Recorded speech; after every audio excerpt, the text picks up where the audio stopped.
Eu trago um abraço muito fraterno do Centro Espírita Irmãos de Boa Vontade, casa que fica localizada no bairro de São Martim, bem próximo ali à CHESF, e que eu faço parte.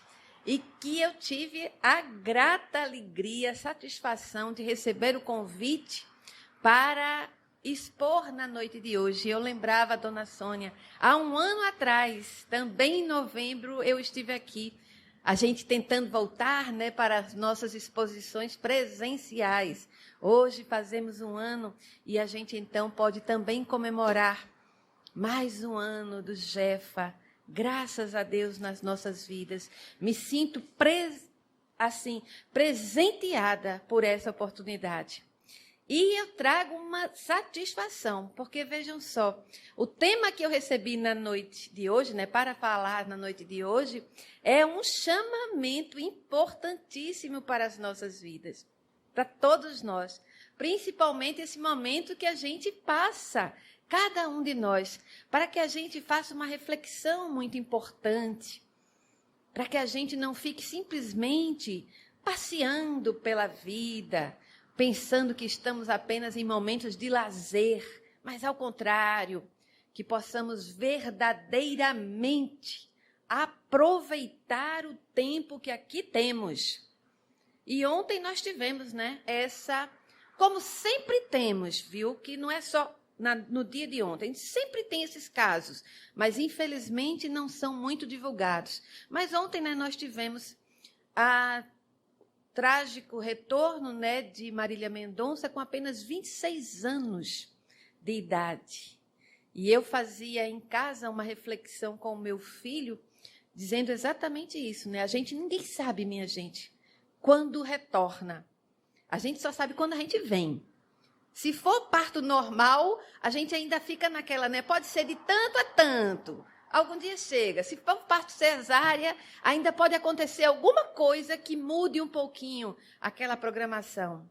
A gente não tem essa data certa, mas é mais fácil a gente saber quando a gente vem, mas não quando a gente retorna.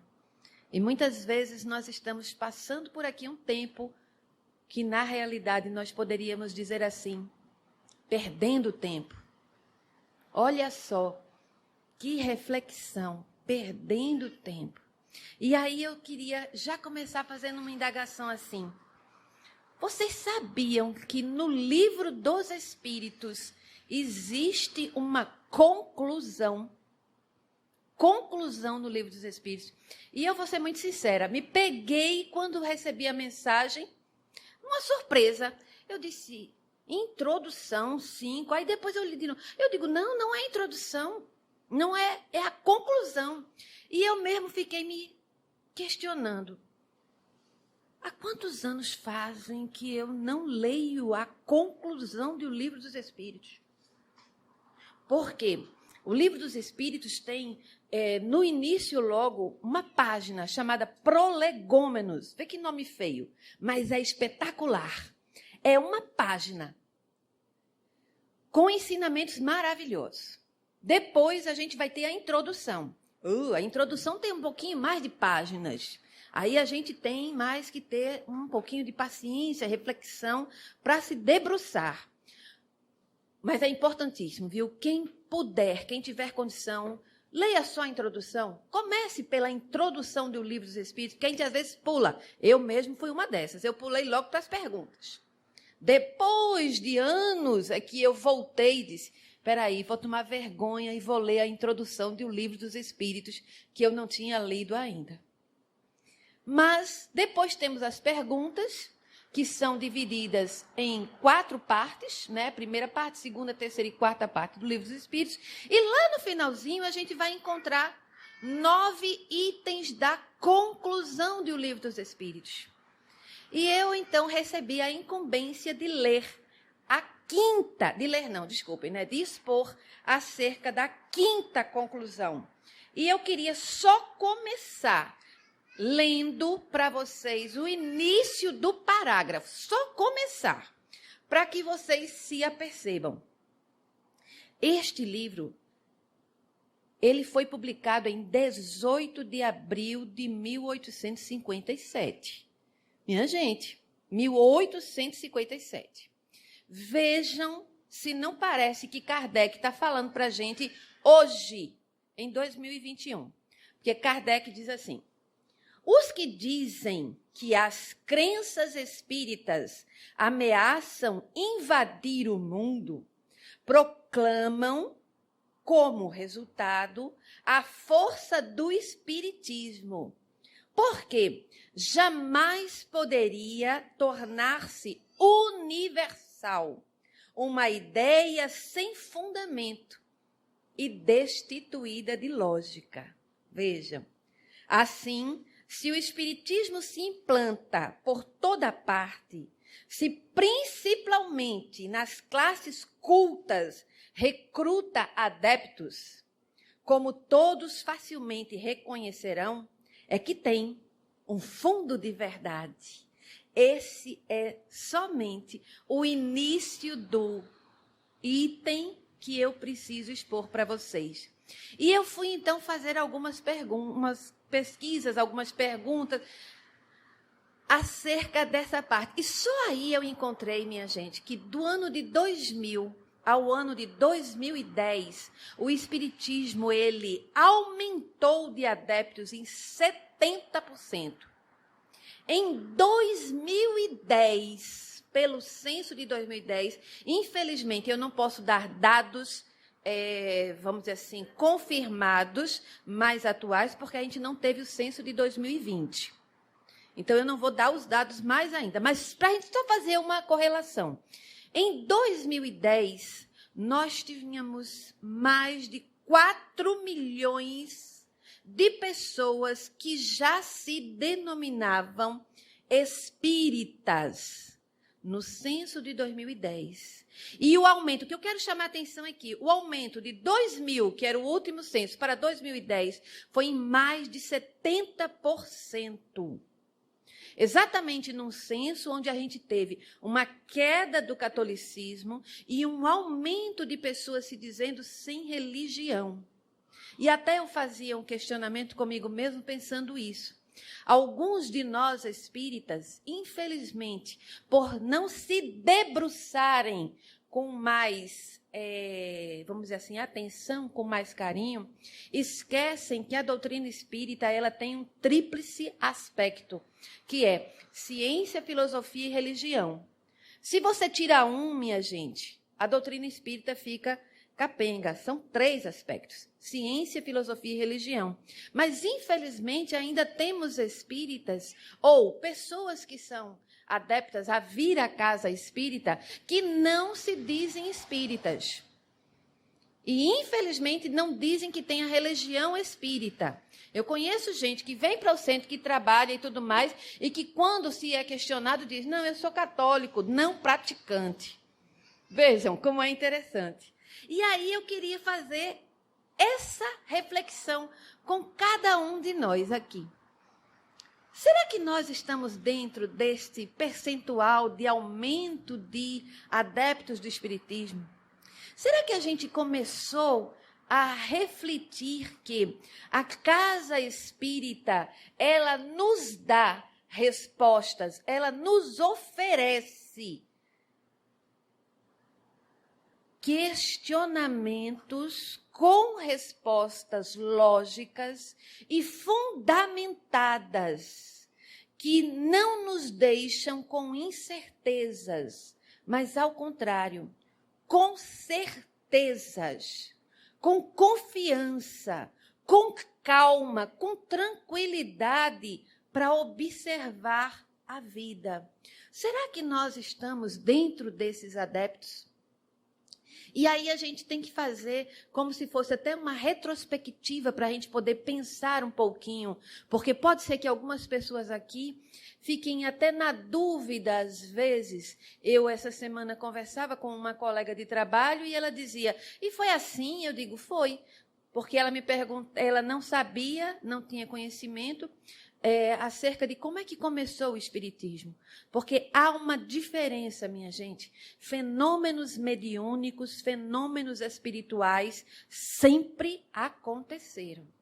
Se nós pararmos para ler um pouco do Novo Evangelho, de Jesus, na parte do Evangelho, não do Antigo Testamento, mas o Novo Testamento, a gente vai ver Jesus tendo diversos fenômenos mediúnicos. Esses fenômenos sempre aconteceram. Em 1853, em 1854, já na Europa, já na América, começaram a acontecer uns fenômenos um pouco diferentes. Algumas coisas chamando um pouco mais a atenção. Se a gente parar só para pensar, minha gente, vejam só, Moisés não iria proibir o que não existia. Você só proíbe algo que existe. Se não acontecesse os fenômenos espirituais, os fenômenos mediúnicos, a possibilidade de nós conversarmos com os mortos, como era falado e que a gente agora já sabe que são os espíritos, não seria proibido. Então, observemos. Sempre existiram os fenômenos mediúnicos e os fenômenos espirituais. Só que, idos de 1854, na França, começaram a haver outros tipos de fenômenos físicos que chamavam muito a atenção, que eram as mesas girantes, as mesas que se movimentavam. Começou antes em Hydesville, lá nos Estados Unidos, com as jovens Fox.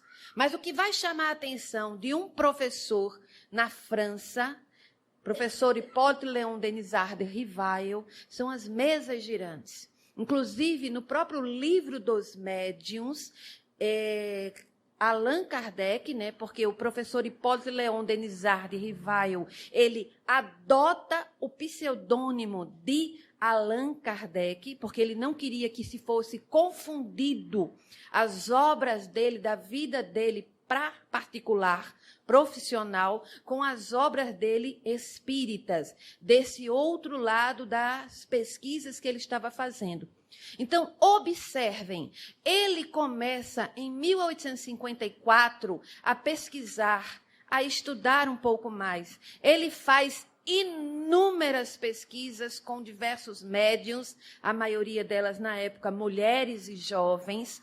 Ele começa, inclusive, a fazer vários cadernos de questionamentos, de perguntas, analisa cada uma daquelas respostas, recebe, minha gente, de vários países, inclusive da Alemanha, porque na Alemanha também já estava acontecendo muitos fenômenos mediúnicos.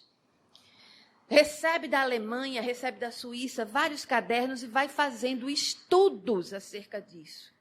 E observem, eram estudos muito sérios, um estudo muito metodológico. O professor Hippolyte Léon Denisard de Rivail, ele era, minha gente, um acadêmico, professor e tradutor. Ele falava 6 idiomas fluentemente. Ele tinha sido, vamos dizer assim, educado na Suíça, no maior instituto daquela época, que era o Instituto de Pestalozzi, que ficava em Yverdon. Era como se ele fosse, minha gente, para a universidade top de linha que a gente possa pensar. Então, ele era um homem extremamente inteligente, instruído, dava aula de várias disciplinas, tinha uma condição, inclusive, pedagógica, vários livros editados. E quando ele está com 50 anos, e eu queria chamar bem a atenção disso, 50 anos, porque tem gente que às vezes fica pensando assim, mas eu já estou com 50 anos, e aí pensa que não vai fazer mais muita coisa, ou que não vai fazer mais nada de muito importante. É um grande equívoco, um grande erro, porque olha só, quando ele está com 50 anos é que ele começa as suas pesquisas acerca desses fenômenos espirituais, mediúnicos que acontecem, porque ele leva a sério o que ele vê na sua frente. Porque o que é que ele diz? Mesa é madeira. Madeira não pensa. Como é que pode essas mesas responderem com lógica às perguntas que eu faço? E logo depois, porque na realidade não ficou somente nos fenômenos físicos, materiais. Logo depois, as médiuns começaram a fazer psicofonia, que é a fala pelos espíritos, ou psicografia, que é escrever pelo espírito. O espírito dita através do pensamento, nessa troca fluídica perispiritual, e o médium, ele vai simplesmente escrever. Veja que eu não disse a média, não existe média, é médium, o médium, a médium. Então, Kardec, ele começa a fazer as suas pesquisas, começa a publicar os livros. Para quê, minha gente? Para que ele pudesse dar à sociedade toda o conhecimento daqueles fatos que estavam acontecendo. Era um tempo marcado, era uma necessidade daquele momento. Se alguém quiser, vamos dizer assim, ter algum conhecimento mais superficial, é só você assistir o filme Allan Kardec. O filme está na Netflix, o filme está para vender em DVDs. O filme, ele é baseado em uma biografia, que aí sim, se você quiser ter um conhecimento mais aprofundado, é o livro que vai te dar. O livro é de um jornalista chamado Marcel, e Marcel não tem, minha gente, não tem ligação com o espiritismo. Então ainda se torna melhor.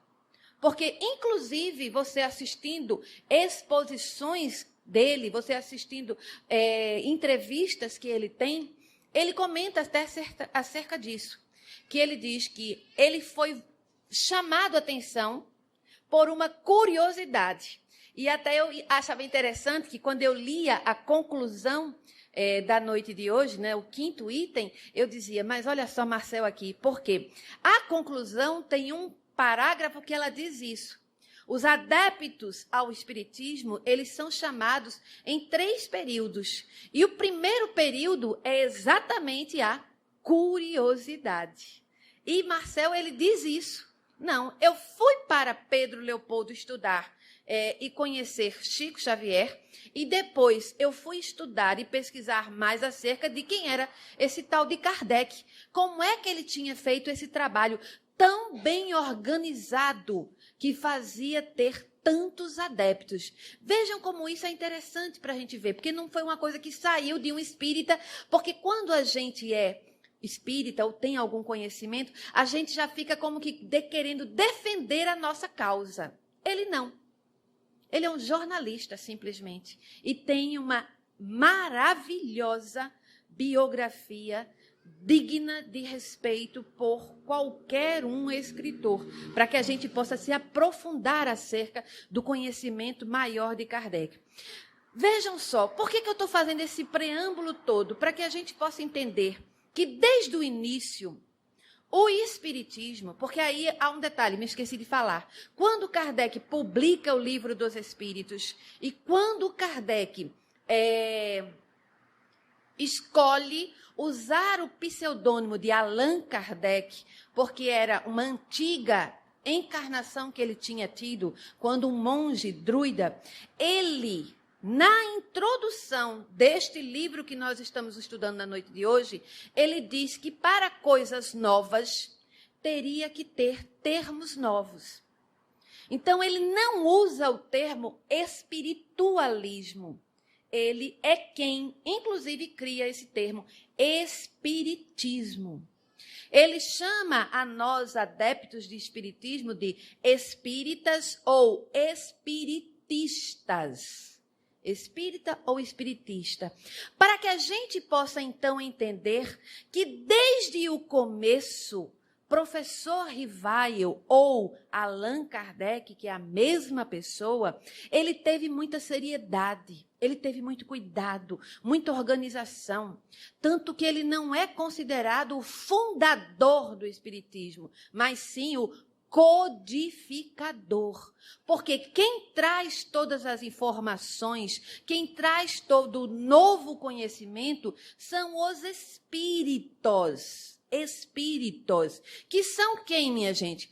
Nós, homens e mulheres, mortos. Como mortos? porque só quem morre é o corpo físico. O espírito continua vivo. O espírito continua com toda a sua bagagem de comportamento e de ações que tem aqui na Terra. Então, ele conseguiu, através das suas pesquisas, chegar a esse resultado. Mas não são as mesas que falam, são os espíritos. E quem são esses espíritos? São os homens que já habitaram a Terra. Mas tudo com tanto cuidado, com tanto esmero, que desde o começo, então, a gente vai ter homens muito cultos estudando o espiritismo, querendo entender um pouco mais acerca de espiritismo. Vejam como isso é interessante. Isso em 1857. Sabe quando é que chega o espiritismo aqui no Brasil? 1860. Apenas 3 anos depois. Sabe através de quem que chega o espiritismo no Brasil?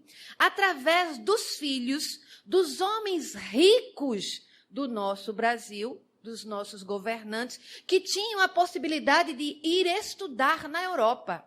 Advogados e médicos. Observem como quem estava estudando era toda uma nata.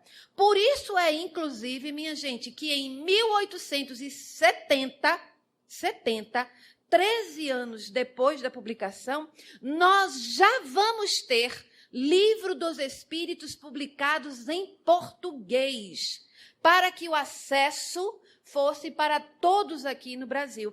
E isso é muito importante, a gente não pode perder isso, minha gente, de vista. Porque, por exemplo, de que me adianta eu ter um livro muito importante se ele estiver em inglês e eu não tiver o conhecimento? Se eu não tiver, se eu não souber inglês, eu não vou conseguir estudar, eu não vou poder chegar àquele conhecimento. Então, essa tradução aqui foi importantíssimo para que a gente começasse, brasileiros, a ter acesso. Para que a gente se aperceba, minha gente, de um detalhe muito importante, quando da proclamação da independência, né, depois da proclamação da República, o Brasil nem Constituição ainda tinha. Nós, se estivéssemos aqui reunidos, poderíamos ser presos. Por quê? Porque não poderia se ter reuniões de doutrinas. Ao contrário. Um dos maiores defensores que nós vamos ter para que isso não acontecesse foi Bezerra de Menezes. Quem era Bezerra de Menezes, minha gente? Médico, deputado. Ele já era espírita, ele tinha já um conhecimento acadêmico de instrução. O que eu estou querendo dizer, minha gente, com isso? Não é que o espiritismo seja simplesmente para uma nata. Não, não é isso. Eu só estou tentando trazer para vocês informações para que a gente entenda que, quando o espiritismo veio para o Brasil, ele já veio para uma... não é que ele tenha vindo para, mas ele veio por uma classe que tinha conhecimento e que teve a condição de fazer com que esses conhecimentos fossem difundidos. Isso que Kardec já dizia aqui na conclusão. Por quê? Porque se fosse, minha gente, chegar para pessoas que não tivessem condições de difundir, que não tivessem condições de traduzir, que não tivessem condições de publicar a obra, que não tivesse condições de levar para diversos estados, não haveria a propagação. Não haveria essa informação tão maravilhosa que nós temos atualmente. E que, graças a Deus, hoje em dia já está para todos. Para todos. Ao contrário, não precisa ser para os doutores. Não. Mas precisa ser, sim, para aqueles que têm olhos de ver e ouvidos de ouvir. Por quê? Porque lembro a vocês, eu comentei que tinham 3 períodos que os adeptos do espiritismo passavam. Primeiro deles, que eu citei, curiosidade, que foi, inclusive, o que fez com que o jornalista pudesse começar a estudar o espiritismo. E aqui para nós? Quantos de nós não viemos aqui por curiosidade? Quantos de nós não começamos a ter algum tipo de fenômeno mediúnico, estranho, ou soube de algum fenômeno espiritual, ou alguém chegou e disse assim, eu acho que tu estás mal acompanhado, eu estou achando que você está com alguma coisa estranha, nada dá certo para você está assim, com essa vida meio para lá, meio para cá. Aí a gente fica curioso, meu Deus, será que lá no centro espírita eu resolvo meus problemas todinho do mundo? A gente começa a ficar pensando assim, mas meu Deus, será que eu ando mesmo acompanhada? Alguém está aqui do meu lado? Aí é a curiosidade que começa a fazer a gente pensar. Eu acho que eu devo ir para o centro espírita.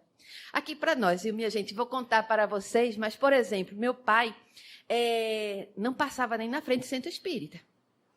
Meu pai era extremamente católico, muito devotado, que se ele sabia que ali naquela rua tinha um centro espírita, ele não entrava.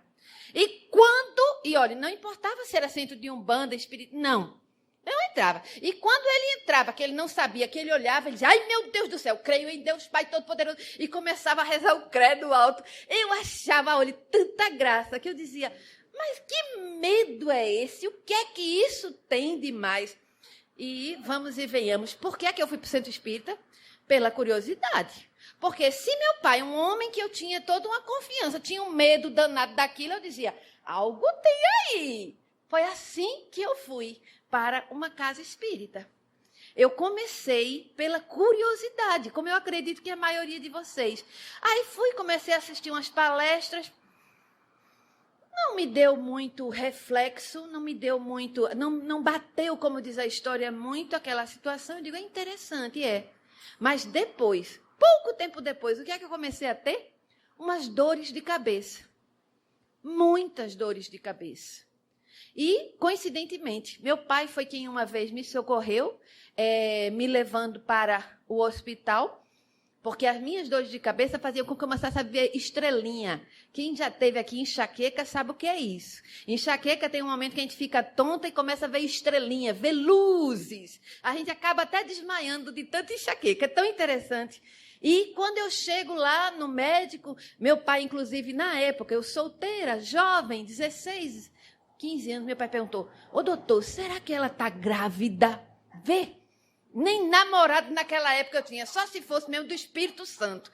Mas vejam só, aí o médico disse, não, de jeito nenhum. Agora a pressão dela baixou muito e ela deve estar com enxaqueca, porque ela está dizendo do que está sentindo. Só que fui fazer um monte de exames. Eu não sei se vocês são da minha época. Hoje em dia a gente não escuta mais falar, mas na época se escutava muito. Eletrocefalograma, né? Um negócio assim. Quem é médico sabe o palavrão que eu estou dizendo. Não deu nada naquela época. E o próprio médico ao meu lado, porque meu pai era quem me levava para o médico assim.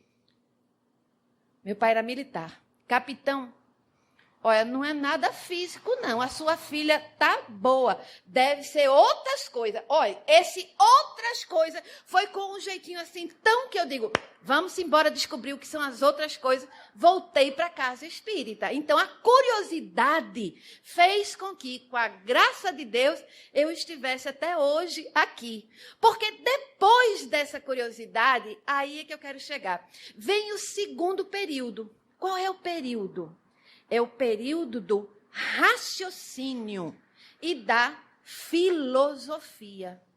A gente começa a raciocinar e a gente começa a fazer, olha, vou usar uma palavrinha que jovem adora, links. Fazer links. Por quê? A gente traz a água fluidificada. Um exemplo.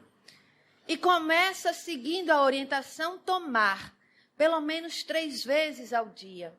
E começa a se sentir bem. Aí a gente começa a raciocinar assim, mas é interessante, eu tomo aquela água e me sinto bem. A gente começa a vir para o centro e tem o passe. E aí a gente começa a tomar passe. Sai daqui leve, parece uma pluma. Chega em casa, dorme a noite toda. Se não for ligar a televisão e assistir filme que não presta, né? Porque se você for ligar a televisão e assistir filme que não presta, ou assistir o jornal, você já não dorme, porque já fica com o olho assim, ó. Ave Maria, meu Deus, aumentou o gás, aumentou a gasolina, aumentou não sei o quê, é mais muito desempregado, é não sei. Você só vai escutar notícia ruim. Aí o que é que acontece, minha gente? O seu raciocínio já se partiu. Mas se você for mesmo sair daqui, tomar o passe, ir para casa, começar a escutar as exposições que dizem, quando sentir algo, faça uma prece. Se no momento que você acordar, agradeça a Deus estar vivo. Aí você começa a raciocinar. Você começa a fazer os links dizendo, e é verdade. Toda vez que eu leio o Evangelho, que eu faço uma prece, eu me sinto melhor. Aí você começa a observar. Com esse seu raciocínio, Dona Sônia vem e diz assim, nós vamos fazer a entrega das cestas das vovós. Aí você vai, tira daquele seu dinheiro e traz. Mas no dia, você fica com aquele pensamento assim, puxa, mas eu podia ir lá para o centro. Eu podia ajudar. Olha o raciocínio, minha gente. Isso é raciocínio. Dona Sônia disse lá na tribuna que a gente podia ir trabalhar e ir junto. Aí quando você vem, você se sente maravilhosamente bem em ajudar. Não é só dar o dinheiro, mas é dar do seu tempo. Você começa a raciocinar com aqueles sonhos que você teve ou que você tem. Você começa a entender, raciocinando, porque o pensamento... Por que eu me casei com esse homem ou com essa mulher? Por que esse filho meu nasceu desse jeito? Eu criei igualzinho ao outro. Por que ele é desse jeito, a outra é daquele jeito? Mas eu não criei igual? Por que ele gosta mais do pai dele e não gosta tanto de mim? A gente começa a fazer esses links, esses raciocínios. Minha gente, essa é a segunda parte, o segundo período. Quando você começa a se questionar, entrando na parte filosófica da doutrina espírita. Por que é que eu estou aqui? Para que eu vim encarnada? Por que é que eu nasci nessa família? E aqui para nós, a grande pergunta do momento. Por que é que o planeta teve que passar por essa pandemia? Para que a pandemia na nossa vida? Minha gente, olhe, quando nós começamos a chegar nesse segundo período que a doutrina dos espíritos nos oferece, eu vou garantir a vocês. A gente faz como tem aqui na tribuna, viu? A gente sobe 2 degraus na nossa evolução. Porque a gente não fica mais só na curiosidade de ver os fenômenos. Dizer assim, eita, vou lá para o centro. Será que tem espírito chegando? Será que eu vou ver algum fenômeno? Será que a mesa de lá gira ou não gira? Quando a luz apaga e acende... Eu estou dizendo isso porque, inclusive, uma vez uma colega minha me disse, ela foi numa casa espírita e a luz começou a piscar, acender. Aí ela chegou para mim, Gisele, será que foi o espírito? Eu digo, foi nada, minha filha, foi a luz mesmo que estava para queimar. Porque tudo, quando a gente está no período de curiosidade, tudo é espírito. Você vai ali, tropeça, diz, menino, o espírito me empurrou. Ainda pergunta para outra pessoa do lado da gente, você viu o empurrão que ele me deu? Como? Que às vezes é você que está com a sua sandália mal colocada nos pés e sai tropeçando pelos cantos. Então, observemos que nesse período do raciocínio, você começa a fazer esses links, esse raciocínio vai chegando na parte que o espiritismo mais rica tem.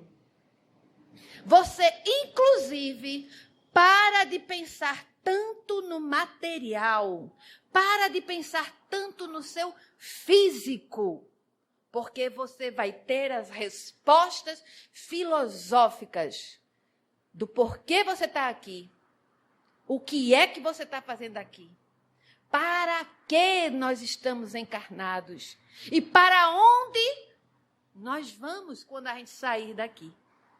Minha gente, olhe, essas respostas fazem uma diferença tão grande na nossa vida. fazem uma diferença porque nos dá uma verdadeira felicidade. O próprio Evangelho diz que a felicidade não é deste mundo, mas o conhecimento de que a felicidade não é deste mundo já nos deixa feliz. Porque a gente começa a pensar assim: meu Deus, eu nem fui castigada por Deus. Não, meu Deus, Deus não escolheu ela. E a mim ele me abandonou, me dando aquela família horrorosa que eu tive. Deus não preferiu ele e, ao contrário, me abandonou. A gente começa a entender que não existe pecados, que você, nem eu, nem ninguém peca. A gente erra. Por quê? Porque errar é humano e faz parte do nosso procedimento de evolução. É uma aprendizagem. É uma aprendizagem. Quando a gente começa a ter esses conhecimentos filosóficos, que a gente às vezes fica até sem entender. Mas o que é filosofia? O que é que ela está dizendo com esses conhecimentos filosóficos, que a gente às vezes nem sabe que é filosofia? Mas a gente começa a se aperceber, e aí eu vou dizer, se empoderar, porque é a palavra da moda. Minha gente, não é um copo de cerveja ou uma garrafa de cerveja ou de qualquer bebida alcoólica que empodera ninguém, não. O que empodera a gente, que dá poder, é este conhecimento que a gente precisa ter da nossa própria vida. Do que é que nós estamos fazendo aqui. Dessa vida espiritual que, na realidade, todos nós temos. A gente não vai ter, não, viu, minha gente? Eu vinha fazendo algumas reflexões acerca disso e recebi um dia desse, inclusive, uma mensagem que dizia assim: nós vamos ter a vida espiritual. Vamos não, minha gente. Nós já temos, porque nós já somos espíritos. Cada um de nós. Todas as vezes que a gente dorme, que a gente deita na nossa cama física lá, que o corpo relaxa, o nosso espírito, este espírito que nós temos, que nós somos esse espírito, ele pode se levantar. O corpo fica lá, mas nosso espírito se levanta e ele, esse espírito aqui, diz assim: eu acho que eu vou para o Jefa, agora de madrugada, ver qual é o estudo de lá.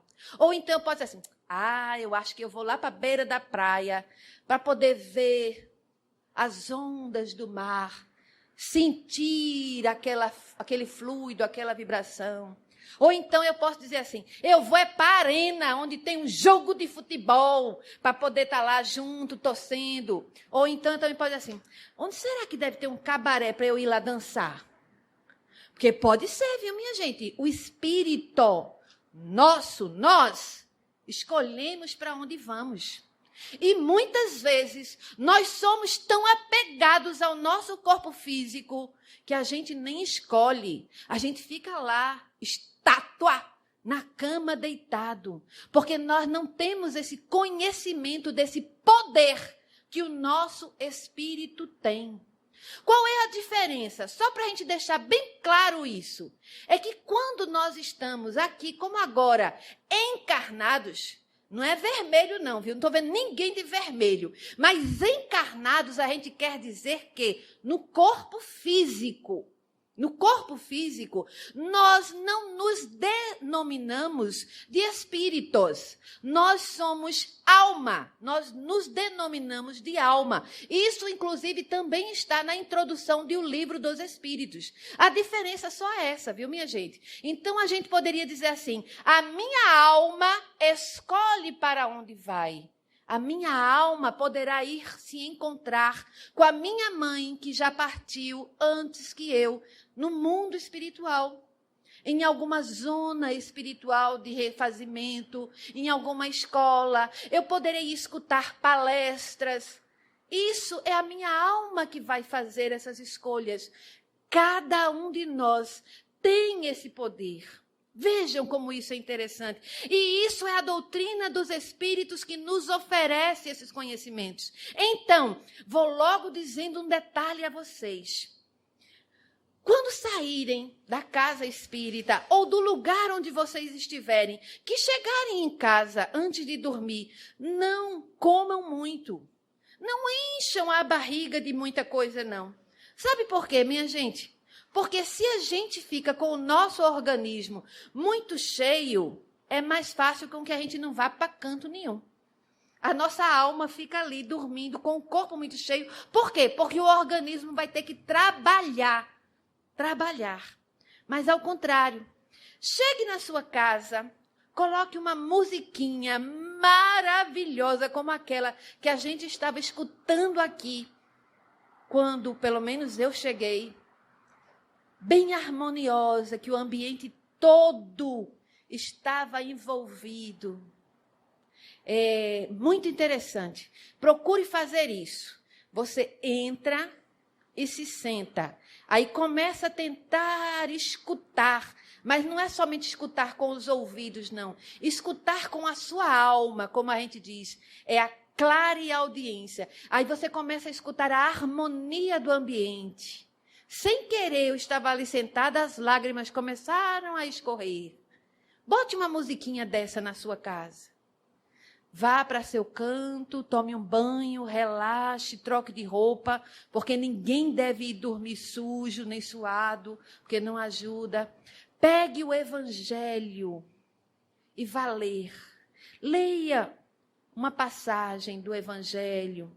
Leia uma mensagem. Feche os olhos e tenha a certeza que na prece que você fizer, você peça a Deus, ao seu anjo espiritual, ao seu amigo guia, para que ele lhe leve para os melhores lugares. Não fique pedindo, mas eu quero, meu Deus, que vou eu ir para minha mãe, encontrar com ela, ou para meu pai. Não, a gente não sabe, minha gente, se os nossos entes queridos estão em condição de nos ver, em condição de nos receber.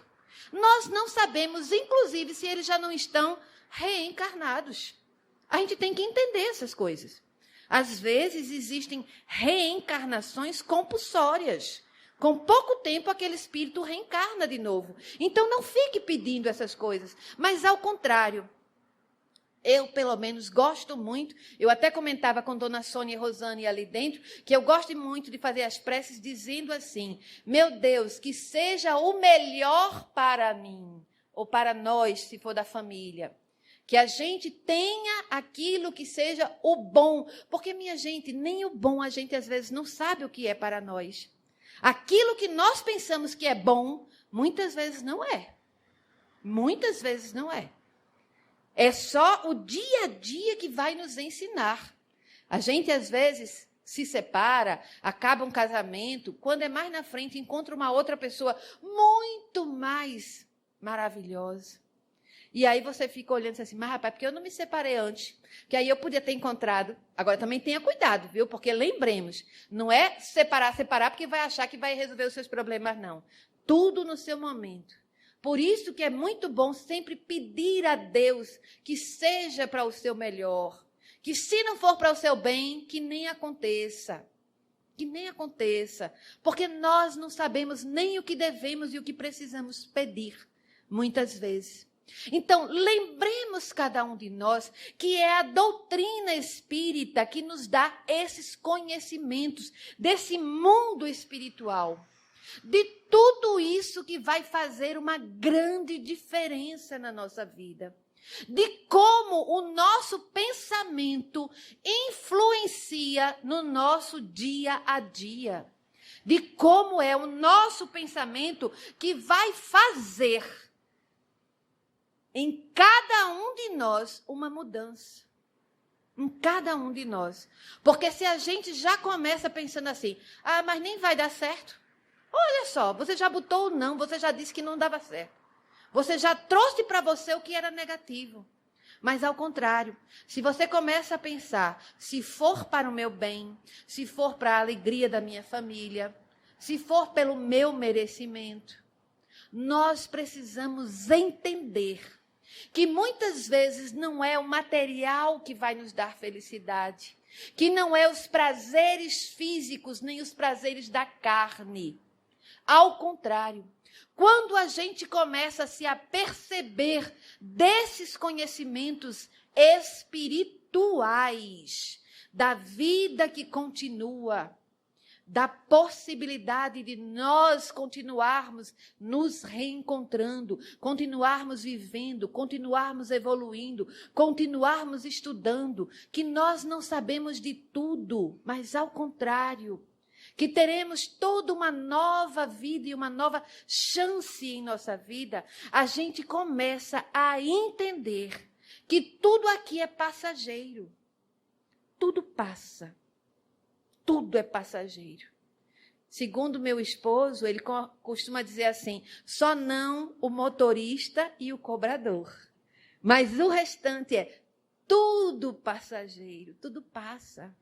Tanto passam os momentos tristes, quanto passam os momentos felizes. Por quê, minha gente? Porque são as necessidades evolutivas que cada um de nós tem. São momentos que nós precisamos passar. São momentos. E isso tudo vai fazer com que a nossa aprendizagem aconteça. Ninguém que aqui está vai ser totalmente feliz, nem ninguém que aqui está sendo totalmente infeliz. Nós só precisamos abrir os nossos olhos para deixar de ver as infelicidades. Mas, ao contrário, veja como uma aprendizagem. É uma dificuldade que você tem para você progredir. Se alguém aqui for, ou já teve a oportunidade de ajudar alguma criança a ler, a escrever, ou quem acompanhou os filhos no processo de alfabetização, vai ver que a gente começa pelas palavrinhas mais simples, depois vai indo pelas palavrinhas com alguma dificuldade, depois a gente vai chegar nas frases simples, mas depois são maiores as frases com maior dificuldade. Assim somos nós. É o nosso processo educativo de espírito. E é a doutrina dos espíritos que pode nos ajudar. Por quê? Porque observemos, o maior objetivo que a doutrina dos espíritos tem é tornar os homens melhores. Tornar os homens melhores. Cada um de nós. Não pense em começar coisas grandes. Não. Não pense assim, mas o político tal, então é para mudar a sociedade. Não. Sabe por quê?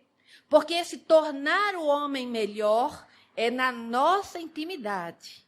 Somos nós conosco mesmo. E a gente muda com as pequenas coisas na nossa vida, fazendo a diferença no dia a dia, principalmente no nosso convívio familiar, no nosso convívio social. E aí eu queria trazer para vocês a bênção, olha a palavra que eu estou usando, a bênção que é a pandemia nas nossas vidas. É uma bênção. Paremos de reclamar, mudemos a nossa própria sintonia. Não fiquemos reclamando de estarmos com máscara. Não fiquemos reclamando de ter que passar álcool, de ter que lavar as nossas coisas. Ao contrário, olhemos com outro olho, com o olhar da bondade, porque é a oportunidade que Deus está dando à humanidade de tornar-se melhor. De você olhar para o seu lado e você ver o quantitativo de desempregados que tem e que você pode ajudar. o quantitativo de pessoas que estão passando fome, que estão com necessidade, e que você pode doar um saco de feijão, e que você, muitas vezes, joga resto de comida fora. De que você, muitas vezes, faz 2, 3 tipos de comida em casa para seus filhos, porque não os ensina de que eles precisam aprender a comer o que tem. Porque muitas vezes tem muita gente que nem tem. Observemos a bênção que é a pandemia nas nossas vidas, para nos dar a oportunidade de sairmos dessa casca grossa do egoísmo e observarmos que o mundo só precisa de amor, de que o mundo só precisa de um olhar para o outro. E aí nós vamos começar a ver quanta gente ajudando os necessitados. Quanta gente indo para a rua ajudar a quem precisa. Quanta gente vendo nos hospitais, colaborando. Ou aqui mesmo, nas casas espíritas, que nós podemos ter fechado as portas para as palestras físicas, públicas, mas não fechamos a porta para a caridade. Não deixamos de dar o pão para socorrer a quem tem fome, a quem precisa de uma roupa. Muitos de nós estamos preocupados já no final do ano, alguns preocupados, minha gente, com carnaval. Com carnaval. Precisamos sim nos preocupar com quantos órfãos a Covid proporcionou ao planeta. Quantas são as crianças que perderam mães e pais? E o que é que nós podemos fazer para ajudar? Quantos de nós, muitas vezes, havíamos deixado de fazer orações e, devido à bênção da pandemia, voltamos a fazer orações, voltamos a fazer o evangelho, começamos a orar pela saúde do planeta, pela saúde do mundo, das pessoas necessitadas. Isso tudo é um grande chamamento para a nossa vida. Tiremos essa aprendizagem da pandemia para cada um de nós. Sejamos todos abnegados, resilientes, porque cada um de nós precisa dar esse exemplo para que a gente tenha uma humanidade melhor. E é isso que a doutrina dos Espíritos nos oferece. A oportunidade de sermos melhores, de não ficarmos apenas... Aí eu vou sair agora rapidamente do segundo item. Lembram que eu estava no segundo item? Aquele item que eu disse que era do que, minha gente? Quem lembra? Da filosofia. Mas qual foi o item antes que eu disse? Raciocínio. Curiosidade foi o primeiro, o segundo é raciocínio e filosofia. E o terceiro item, vou chegar agora, aplicação. Aplicabilidade dos ensinos espíritas na nossa vida diária. Quando a gente começa a observar os ensinos de Jesus, que diz assim, amai-vos uns aos outros, perdoar os seus ofensores, amarmos-nos, fazermos todos nós, uns pelos outros, o que a gente quer que façam para nós. Isso é a aplicação da doutrina espírita. Comecemos a fazer, porque com certeza teremos dias muito melhores em nossa vida. Muito obrigada, dona Sônia, muito obrigada, Rosane, muito obrigada ao Jefa, por ter me dado a oportunidade de me debruçar por esse quinto item da conclusão e fazer uma revisão de todos esses ensinamentos tão importantes, que passa os dias, às vezes, a gente começa a esquecer. Ligamos muito a televisão e só ficamos vendo o quê? O negativo. E esquecemos que nas linhas da doutrina espírita só tem esperança e amor para cada um de nós. Que Deus nos abençoe hoje, agora e todo sempre.